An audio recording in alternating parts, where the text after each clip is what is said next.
Value zone hyper mart Nandamuri Balakrishna గారిచే November 28న నాచారంలో గొప్ప ప్రారంభం. నమస్తే రమగారు. నమస్తే జయ. రమగారు, శనీశ్వరుడు మనము ఆయన అంటేనే భయపడిపోతూ ఉంటాం కదండి. ప్రత్యేక దర్శనాలు మాత్రమే చేసుకుంటాము, ఆలయాలు కూడా చాలా తక్కువ ఉంటాయి. అవును. ఈయనకు సంబంధించి అసలు కథ ఏమన్నా ఉందా? ఎందుకు ఈయన భయపెట్టేస్తున్నాడు జనాన్ని? ఆయనకి సంబంధించి సరదా కథ ఒకటి ఉంది చెప్తా. అంతేనా? ఓకే. శనీశ్వరుడు అంటే ఆయన అన్ని గ్రహాలు లాంటి వాడే జయ. మనం ఎక్కువగా ఊహించుకుంటున్నామా? కాదు, చెప్తా.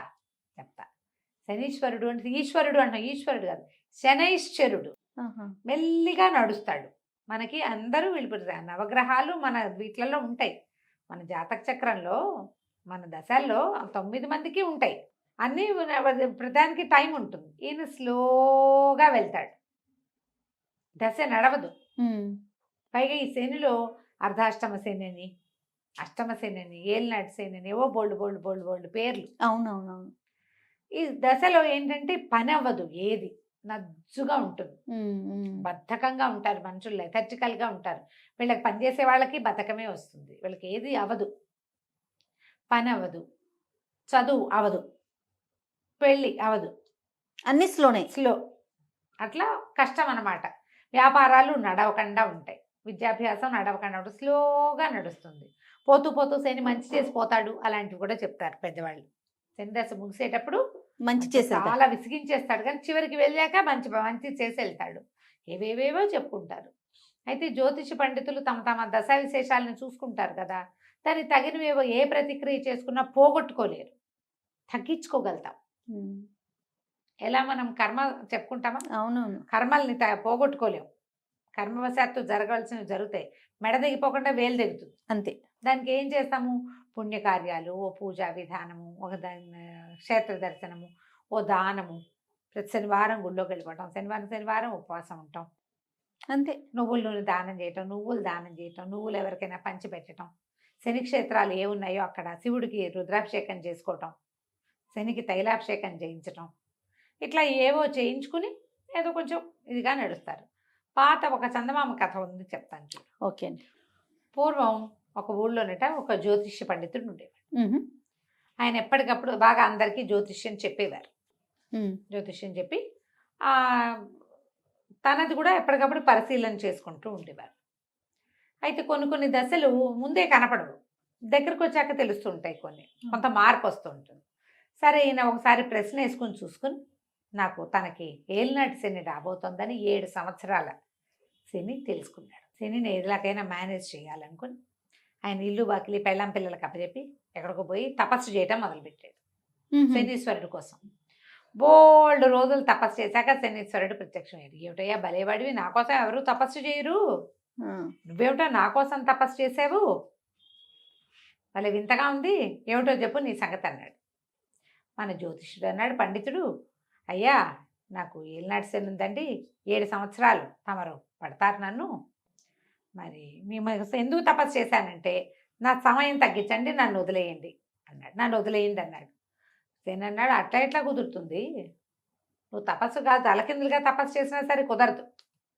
సరే, నువ్వు ఇంత తపస్సు చేసావు, అసలు ఎవ్వరూ నా కోసం తపస్సులు చేయరు, నువ్వు ఒక్కడివే చేసావు, నిన్ను ఆదర్శంగా తీసుకుని చాలామంది చేస్తారు, తగ్గిస్తా, ఒక ఏడాది పాటు నిన్ను పట్టుకుంటాను నేను. తగ్గించడం అంటే 6 ఏళ్ళు తగ్గించేశాడు. తగ్గించి ఏడాది చేస్తాను అన్నాడు.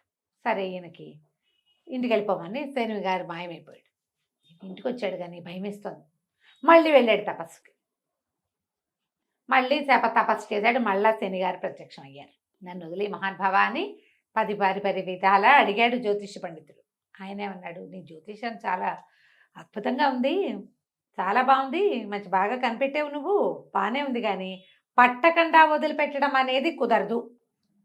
సరే, నువ్వు ఇంత తపస్సు చేసావు కాబట్టి 7 ఘడియల పాటు నిన్ను నేను పట్టుకుంటాను, నా వల్ల రాదగిన ఇబ్బందులు 7 ఘడియల పాటు ఉంటాయి నీకు, సరేనా అన్నాడు. 7 ఘడియలు అయితే మేనేజ్ చేసుకోవచ్చు, సరేనన్నాడు. ఆయన వెళ్ళిపోయాడు. ఈయన మళ్ళీ ఇంటికి వెళ్ళి అందరికీ జ్యోతిష్యాలు చెప్పుకునేవాడు, ఏదో ఇల్లు వాకిలి చూసుకునేవాడు. రోజులు గడిపేసరికి అలా మెల్లిగా కౌంట్ చేసుకోగా క్రమంగా ఆయనకి తెలిసింది, ఇక రేపే మన 7 ఘడియలు సమయం, శని పట్టుకోవాల్సిన సమయం వచ్చేసింది. ఆయన అంత కీన్గా చూసుకోగలడు, గ్రహాల కదలికలు అంత చదవగలడు ఆయన. అదే కదా చదవటమేగా, కదలికల్ని చదివి చెప్తారు మనకి. ఇతను ఏం చేశాడు, ఇంట్లో ఉంటే శనిగారు పట్టుకుంటే ఏ ప్రాబ్లమ్స్ వస్తాయో అని దండం కమండలం పుచ్చుకుని, ఏమేవ్ నేను కాస్త అలా వెళ్ళి తపస్సు అది చేసుకుని వస్తానని చెప్పి, రేపొద్దున వస్తాలే, అదే ఇంకో రోజు ఒక రోజు ఆగి వస్తానని ఏకాంతంగా, ఎవరైనా ఉంటే కదా సమస్య. అంతేగా. నువ్వు నేను ఉన్నావు, పొరపాటున ఒకళ్ళకొకళ్ళని తగిలితే నీకేదైనా పెద్ద దెబ్బ తగిలితే అది నేరం నా మీదకి వస్తుంది. నువ్వంటూ లేవనుకో, అసలు సమస్య లేదు. సమస్య లేదు. నేను ఒక్కడైతే నాకేం సమస్య వస్తుంది? రెండో మనిషి ఎప్పుడు సమస్యలు రెండో వాళ్ళ వల్ల వస్తాయి, రెండో వాళ్ళతోటే సమస్య. ఈయన వెళ్ళిపోయాడు, నడిచి నడిచి నడిచి నడిచి అసలు ఎక్కడ మనిషి అన్నవాడు కనపడకుండా వెళ్ళిపోయాడు. వెళ్ళే దారిలో బాగా దాహం పుట్టింది ఆయనకి. దాహం వేస్తుంది, ఏం చూద్దాం అటు ఇటు చూస్తే నీళ్ళైతే కనపడలేదు, కానీ పెద్ద పుచ్చ తోట ఉంది, పుచ్చకాయల తోట. ఆ రైతుతో మాట్లాడాడు, కోసుకోండి బాబు, మీకు కావాల్సిన పుచ్చపండు అన్నాడు. ఈయన మంచి వలంగా ఉన్నది ఒక మంచి కాయగా కోసుకుని ఎంత పగలగొట్టి పుచ్చకాయ ముక్క అంతా తిన్నాడు. దాహం తీరిపోతుంది, ఆకలి కూడా తీరిపోతుంది. అక్కడి ఈయన అంగాస్త్రం వేసుకున్నాడు, పైన భుజం మీద ఒక అంగవస్త్రం ఉంది. ఆ అంగాస్త్రంలో ఈ పుచ్చకాయని మిగిలిన సగాన్ని మూట కట్టుకుని దాన్ని భుజాలు వేలాడేసుకుని ఎక్కడికో దిగంతాలకి నడిచిపోయాడు. అక్కడేదో పురాతన మందిరం ఉంది, పిట్ట పురుగు లేదు అక్కడ, మనిషి అన్నవాడు లేడు, పిట్టలు కూడా లేవు. ఈయన సరే ఈ సంచి ఇది ఉందిగా మూట, ఈ పుచ్చకాయ దాహం వేసినప్పుడు మళ్ళీ 2 ముక్కలు నోట వేసుకోవచ్చు, కాస్త తీస్తే వస్తుంది. పుచ్చకాయ ముక్క అనగా ఎంత, అది తీసి స్తంభాన్ని కానించి ఈయన బాస్పెట్లు వేసుకుని కాస్త అక్కడక్కడ శుభ్రం చేసుకుని బాస్పెట్లు వేసుకుని కూర్చొని ఓం అని ధ్యానం చేసుకోవటం మొదలుపెట్టాడు, పునశ్చరణ. సరే ఏమైంది, ఆ పురాతన దేవాలయం ఉన్న ప్రాంతం ఒక రాజుగారి పరగణాలోకి వస్తుంది. రాజుగారి అబ్బాయి మధ్యాహ్నం నుంచి కనపట్టాల. పిల్లాడు ఎక్కడికో ఆడుకోవడానికి వెళ్ళాడు, పిల్లవాడు కనపల్లా. ఆ పిల్లాడి కోసం వెతుక్కుంటూ వస్తున్నారు. వచ్చిన వాళ్ళు ఇప్పుడు ఈ మందిరం దగ్గర ఎవరో మనిషి పొలకం ఉందని ఎవరో చెప్పారు. పిల్లాడు ఏమైనా ఆటకు కానీ అటు వెళ్ళాడేమోనని 4 సైనికులు ఇటు పరిగెత్తుకుంటూ వచ్చారు, ఈ పక్కకు వచ్చారు, గుర్రాలు వేసుకొచ్చేసారు. ఈయన దారిని ఈయన జపం. దూరం నుంచి చూస్తే ఒక ధూర్త బ్రాహ్మణుడు కొంగ జపం చేసుకుంటున్నాడు. వాడి పక్కన ఒక మూట గట్టి ఉంది, ఎర్రగా కనిపిస్తుంది, రాకుమారుడి తల అని భావించేశారు. శనిగారు పట్టాడు.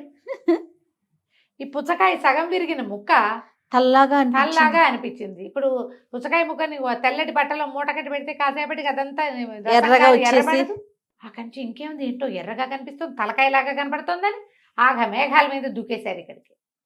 వాళ్ళు వచ్చినా ఈయన తపస్సుకు లేవాలి. ఈ కాలంలో ఎవడు ఇంత తపస్సు చేసుకునేవాడు? ఆయన ఎవరు రారన్న నమ్మకంతో తపస్సమాధిలో మునిగి నిద్రపోతున్నాడు. అక్కడి నుంచి వీళ్ళ మూట ఉడదీసి చూస్తే అది తలకాయలాగానే కనపడింది వాళ్ళకి. ఈయన కర్మానికి, ఈయన పట్టిన శని వల్ల అట్లా కనిపించింది. అక్కడి నుంచి లే అని లేపేసి రెక్కలు బట్టి లేవదీశారు. రాకుమారుడు ఏడి అని అడిగారు. నాకేం తెలుసండి అన్నాడు. నీకేం తెలియటమేంటి, తలదరికి ఇక్కడ పెట్టావు, పిల్లాడి మొండవేది, మొండవేమిటి, ఇది పుచ్చకాయ అన్నాడు. పుచ్చకాయ ఉంటే చూడంటే ఈయన కూడా తల్లాగానే కనపడి, ఇదేదో కనిపిస్తుంది అనుకున్నాడు. ఆయనకు అర్థం కాల ఏం కనపడుతోంది. అక్కడి నుంచి రెక్కలు పుచ్చుకున్నాడు, పెడరెక్కలు విరిచిగట్టి తీసుకుపోయారు, రాజుగారి దగ్గరికి తీసుకెళ్ళిపోయారు. రాజుగారు అప్పటికే కంగారు పడిపోతున్నాడు, రాణిగారు ఏడ్చేస్తుంది, మంత్రి సైన్యాధిపతి అటు ఇటు తిరుగుతున్నారు, ఎవరో వస్తున్నారని చూసుకున్నారు. చూసుకుంటే ఇంకేముంది, నెత్తురోడుతున్న తలకాయ పుచ్చుకొచ్చారు వీళ్ళు. అందులో ఇట్లా పైకి లేవదీస్తే రసం గారదు, అందులో నుంచి నెత్తురోడిపోతుంది, ఆ గుడ్డంతా ఎర్రగా అయిపోయింది. అక్కడి నుంచి రాజుగారికి చెప్పారు. రాకుమారుడు తల తరిగేశాడు, ఈ బ్రాహ్మడు పక్కన పెట్టుకున్నాడు, ఏదైనా పూజలు చేస్తున్నాడో ఏమిటోనని దాన్ని ఇట్లా ఊడదీసి చూపిస్తే కళ్ళు మూసేసుకున్నాడు రాజుగారు. అమ్మో నా పిల్లాడని. ఆయన కూడా పిల్లాడిలాగానే కనపడింది అది. ఈ ధూర్త బ్రాహ్మణుడిని తల నరికేసేయండి, వెచ్చస్థానాన్ని తీసుకోండి, తలార్లను గాకేయండి అన్నారు. ఈ బ్రాహ్మణ ఆయన్ని మోసిపోయారు. ఆ పుచ్చకాయ కూడా చేత్తో పుచ్చుకెళ్ళారు అక్కడికి. ఆ వజ్రస్థానం ఎక్కడుంది, ఈ పురాతన మందిరం ఓ వైపు ఉంటే రెండో వైపుకి అది ఉంది. వజ్రస్థానాన్ని తీసుకెళ్తే అందరూ చూస్తారు. బ్రాహ్మణ ఆయన చక్కగా పంచశిఖ, ఏం చదువుకున్నాడో, పిల్లాడిని ఇంత పొట్టను పెట్టుకున్నాడు, రాకుమంటే రేపొద్దున భావి రారాజు వాడు. అయ్యో అయ్యో అని ప్రజలంతా హాహాకారాలు చేస్తున్నారు. ఈయనకి ఏం చేయాలో జపం మర్చిపోయాడు. లెక్కెట్టుకోవడానికి ఏమి బుర్ర కూడా పనిచేయట్లా. లెక్క పెట్టుకుని శని ఇది మనని పట్టింది అది తెలియలా, ఇంకా బొర్రీ కుర్రీ తెలీదు ఆ శని దశలో. అక్కడి నుంచి వజ్రస్థానానికి తీసుకెళ్ళిపోయేసరికల్లా హాయ్ భలే ఉంది అని చప్పట్లు వినపడ్డాయి. తీరా చూస్తే రాకుమారుడు ఉంచున్నాడు అక్కడ. ఆ పిల్లాడు అదంతా తిరిగి ఆడుతూ ఆ వజ్రస్థానం దగ్గరికి చేరాడు. వచ్చాడు. ఈయన్ని పైకి ఎక్కించి 2 చేతులు కట్టేసి పైకి ఎక్కిస్తుంటే భలే అని చప్పట్లు కొడుతున్నాడు. తెల్లబోయారు సైనికులు, ఇదేమిటి రాకుమారుడు కనపడుతున్నాడు, తలకాయ రాకుమారుడు అన్నాం కదా అని సంచి పొడదీశారు. చూస్తే పుచ్చకాయ మొక్కద్దు అందులో. శనిగారు వదిలేశాడు. అయిపోయింది. 8 గడియలు 7 గడియల పాటు అందరినీ భ్రమలోనే ముంచేశారు. వీడిని దుర్మార్గుడుగా చూపిస్తాడు శని ప్రపంచాన్ని. అంతేగా. ఆ సమయం అయ్యేదాకా వాడెవ్వరికి మంచివాడుగా కూడా ఉండడు. మోసకారిగా, దుర్మార్గుడుగా, చేతకానివాడిగా, చవటగా, ఇంట్లో వాళ్ళకేమో చేతకానివాడిగా కనిపిస్తాడు. అంత మోసం చేయగలడు, అంత పని చేయగలడు ఆయన. 7 గడియలు అయిపోయాక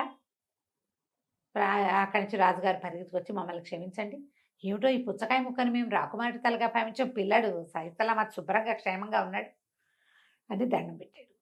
దండం పెడితే ఈయన అన్నాడు, తందే ఉందిలేండి ప్రభు, పోయిన మతి తిరిగి వచ్చింది, తప్పిపోయిన పిల్లవాడు తిరిగి వచ్చాడు, తల పుచ్చకాయగా మారిపోయింది, శని తొలగిపోయాడు అనేసరికి శని ఏమిటండి అన్నాడు. అంటే ఈయన తన కథ అంతా చెప్పండి, నేను ఒక జ్యోతిష పండితుడిని, 7 సంవత్సరాల శనిని తప్పించుకోవడానికి దాన్ని ఏడాదిని 7 గడియలుగా మార్పించుకున్నాను.